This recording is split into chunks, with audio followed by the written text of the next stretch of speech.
Bonjour à tous, j'espère que vous allez bien. On se retrouve aujourd'hui pour une nouvelle vidéo bricolage avec de la découpe de verre. J'ai décidé de commencer de la photo sur plaque de verre et du coup j'ai choisi de couper moi-même mes plaques pour essayer de rentabiliser un petit peu. Donc j'ai été acheter du verre et j'ai acheté dans mon enseigne de bricolage un outil pour couper du verre. Sauf qu'en fait cet outil il est bon pour mettre à la poubelle, il ne fonctionne pas. Il est très mal noté sur le site, je m'en suis rendu compte après. C'est-à-dire que quand je vous dis qu'il ne fonctionne pas, on ne peut même pas couper 10 cm de verre avec une petite roulette, puisqu'on voit que sur l'outil, il y a plusieurs petites roulettes de disponibles. C'est juste une catastrophe. J'ai complètement explosé une vitre de 72 cm par 72, donc c'est quand même un beau morceau de verre qui coûte un peu. J'étais extrêmement contrarié. J'ai regardé sur internet, j'ai trouvé des modèles sur Amazon que j'ai commandé et j'ai pensé entre temps qu'on avait une quincaillerie à côté de chez moi. Et c'est vrai qu'on n'a plus forcément ce réflexe-là. Et en fait, eux, ils avaient un outil. Donc j'ai demandé, est-ce que vous avez des retours sur cet outil-là? Il me dit, non, on n'a pas forcément de retour. Nous, c'est de la qualité professionnelle qu'on vend. Et donc en fait, l'outil que j'ai acheté chez mon quincailler, c'est celui-ci. Donc quand on les regarde, ça a l'air d'être exactement la même chose. Sauf qu'en fait, sur les deux, on en a un qui est vraiment nul. En tout cas, je suis très content de cet outil-là. Alors, j'ai voulu entre-temps essayer un autre coupe-verre de chez Amazon. C'est celui-ci, donc c'est la marque Amporta avec un H. Et en fait, c'est vraiment le top. Et vraiment, en termes d'ergonomie, il est beaucoup mieux et j'ai l'impression que la qualité de la coupe est meilleure. On peut éventuellement le remplir aussi avec le pétrole il y a un système de goutte à goutte en fait dedans. Donc moi, je ne l'ai pas rempli, je préfère le faire à la main et tremper la pointe, mais sinon c'est vraiment le top. Donc je vais passer maintenant à la pratique pour vous montrer un petit peu comment je fais pour couper du verre. C'est parti.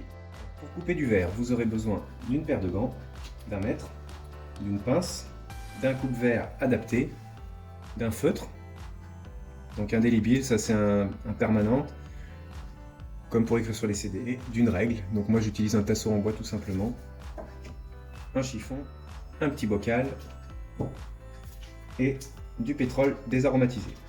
Alors c'est vraiment important de vous équiper avec des gants parce que le verre c'est très tranchant. Donc on va mettre en place la vitre. Donc avant je nettoie bien. Donc moi j'ai mis une toile cirée.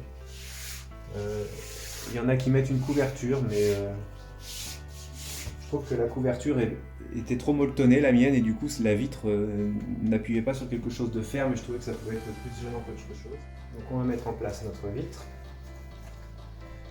Veillez à ce qu'elle soit bien posée à plat, qu'il n'y ait rien dessous. Même un petit bout de verre, ça peut soit abîmer le verre, soit abîmer votre vitre. Donc le coupe-verre, on sait que la lame a un léger décalage avec le bord extérieur qui va venir en appui sur la règle. Donc il vous faut le mesurer. Moi sur le mien c'est 3 mm d'écart. Donc par rapport à la cote que vous souhaitez couper, vous enlevez 3 mm. Moi je vais couper à 17,5. Enfin je vais tracer à 17,5.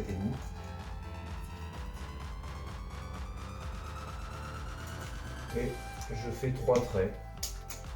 Voilà, ça permet d'être sûr que tout est bien aligné. Je mets à tremper ici mon coupe-verre. Je prends mon chiffon et j'imbibe légèrement le chiffon avec du pétrole. Et là, je vais venir frotter en fait au niveau du trait de coupe.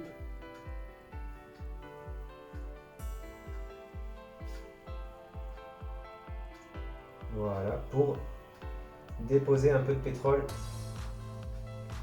le long de la coupe. Je viens positionner ma règle sur les traits.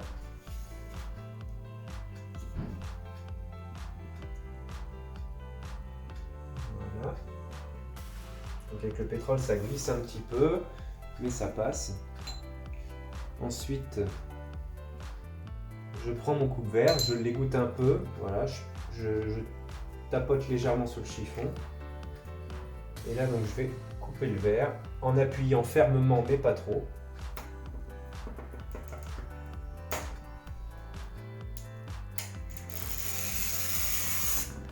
Hop.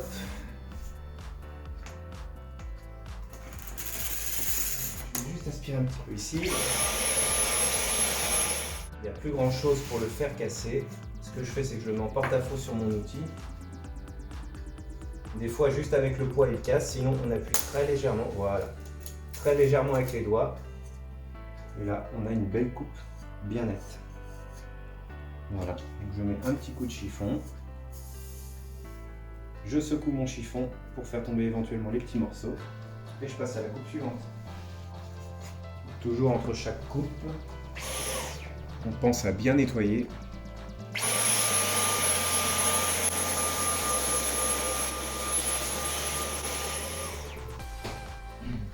Et puis, on peut enchaîner avec une nouvelle coupe.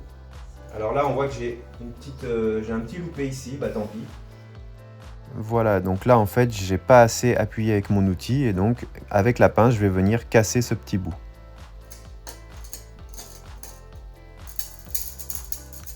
Voilà, j'espère que cette petite vidéo vous a été utile et n'oubliez pas que le plus important c'est vraiment la qualité de votre coupe-verre.